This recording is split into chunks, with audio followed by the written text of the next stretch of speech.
Il existe des histoires d'amour qui débutent comme un rêve et qui se terminent par un choc. Elle croyait avoir trouvé un homme calme, attentionné, presque parfait. Un homme qui lui parlait d'avenir, de confiance, de stabilité. Mais un jour, un simple détail a tout fait basculer.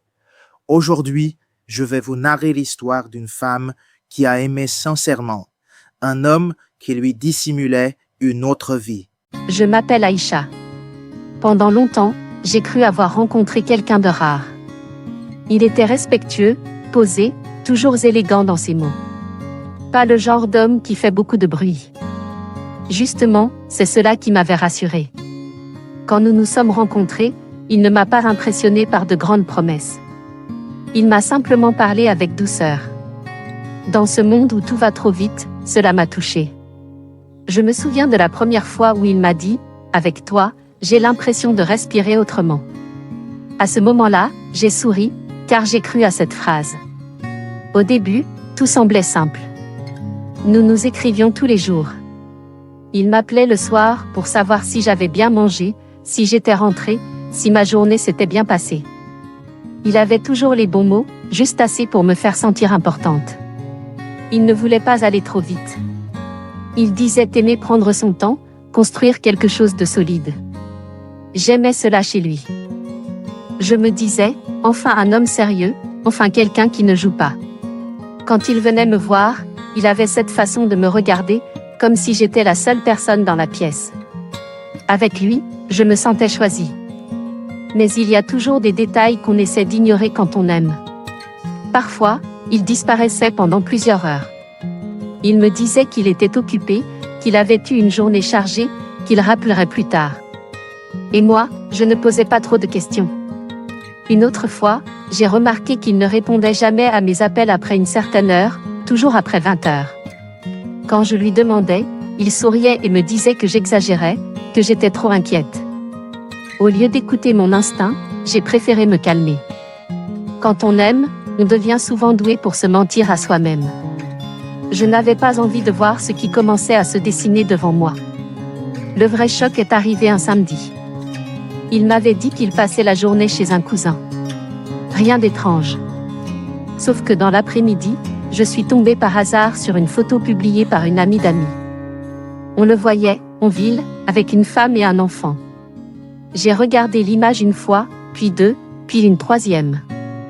Je connaissais son visage, sa veste, même la bague qu'il portait ce jour-là. Mon cœur s'est arrêté. J'ai essayé de me convaincre qu'il s'agissait peut-être d'une sœur, d'une cousine, d'une amie. Mais au fond de moi, je savais déjà. J'ai continué à regarder la photo jusqu'à ne plus voir que du flou. Je l'ai appelé tout de suite. Il a décroché au bout de quelques sonneries, avec cette voix calme qu'il avait toujours. Trop calme. Je lui ai demandé, qui est cette femme? Puis il m'a dit, tu te fais des idées. J'ai senti mon corps se glacer.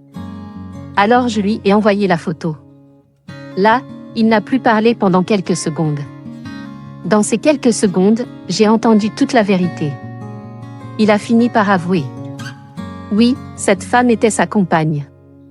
Oui, l'enfant était le sien. Oui, il menait cette double vie depuis des mois. Je n'oublierai jamais la sensation que j'ai ressentie à ce moment-là. Ce n'était pas seulement de la colère. C'était pire. C'était une humiliation silencieuse. Comme si toute l'histoire que j'avais vécue avec lui venait de perdre sa couleur en une seconde. Je ne criais même pas. Je suis restée là, vide. Quand il a raccroché, j'ai pleuré.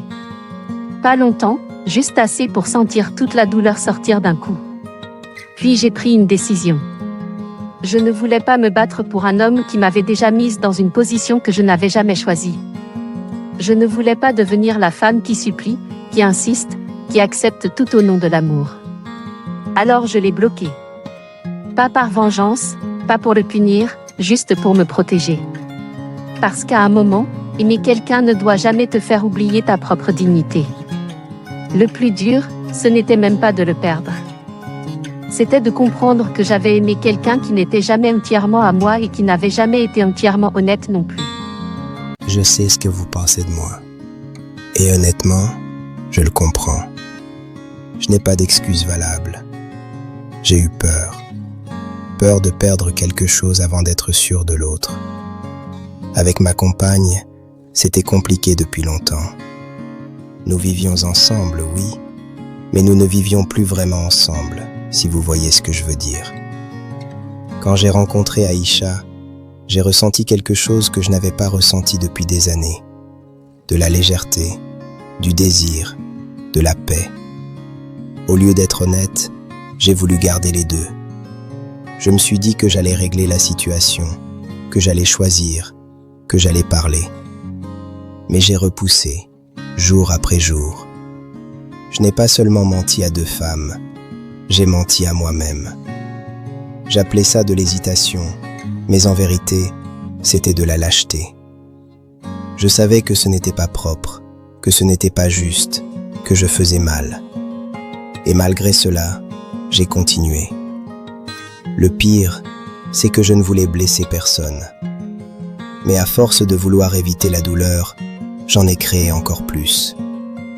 Le jour où Aïcha a découvert la vérité, j'ai compris que je venais de perdre bien plus qu'une relation. J'avais perdu le respect, des deux côtés. Aujourd'hui, je ne cherche pas à me défendre. Je cherche seulement à reconnaître ce que j'ai fait.